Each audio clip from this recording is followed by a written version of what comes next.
now Democratic Congressman Lloyd Doggett from Texas, of course.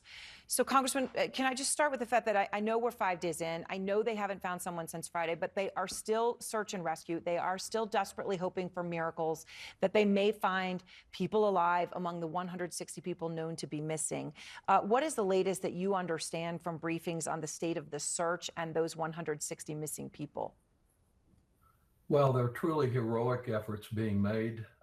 It is a long time since this happened, and so we've become more troubled by the hour as we've not found additional people there.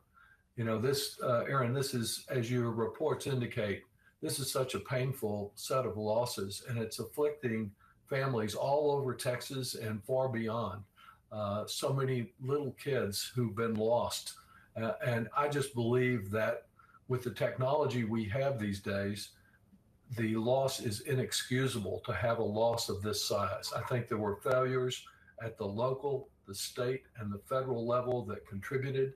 And until we get accountability and we get reporters' questions answered, we face the possibility of another disaster like this, maybe from a hurricane or a tornado or a snowstorm or wildfire or whatever, but we're not prepared for it in the way we should be.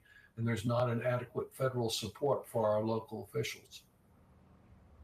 You know, Congressman, when you think about those people who are still missing, and I know that everyone is hoping, praying, if they pray for a miracle here, but if those people are found and not alive, you're going to have a crisis here, a death toll of nearly 300 people. I mean, it is hard to comprehend.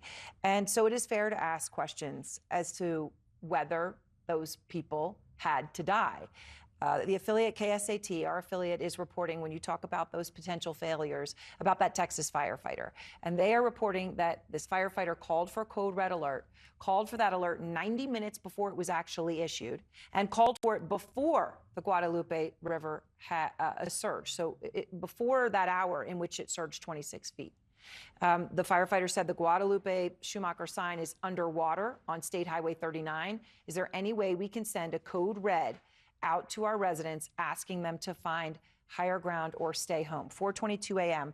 The alert did not go out till 6 a.m. We don't know how many people may have died in that window. We know that he was told to stand by for a supervisor's approval. But what do you know about this? Well, I'm alarmed by that report.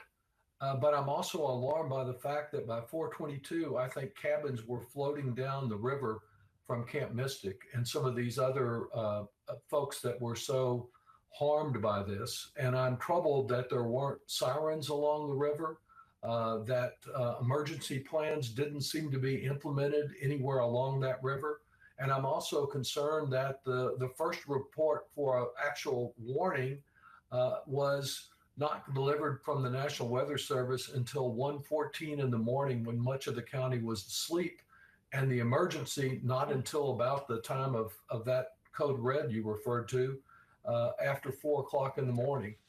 I think the short staffing at every federal agency involved is a real problem. In this case, the warning coordinator meteorologist was not on duty that night.